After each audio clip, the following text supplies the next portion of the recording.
Кыргызстандын желегин бийик көтөрүп желбиретип, чоң ийгиликтерге жетишесиздер деп мен терең ишенем. Бул ийгиликтин аркасынан табышпаган эмгек турат.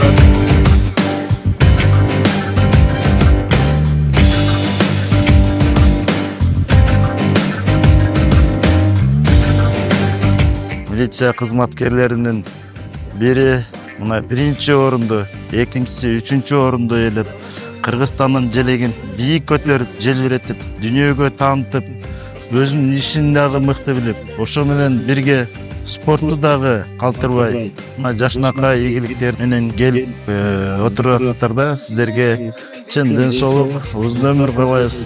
Бул ийгиликтин аркасынан табыкпаган эмгек турат. Муну биз жакшы билебиз. Дагы да чоң ийгиликтерге жетишесиздер деп мен терең ишенем.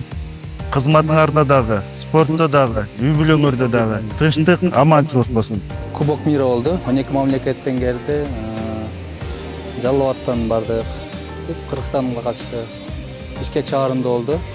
Ошол жерден биринчи месттен алдык, Кудай кааласа. Дайындалып. Кубок миралардан 3-чү месте болуп жүргөн, мунусунда Кудай кааласа биринчи месте болдук.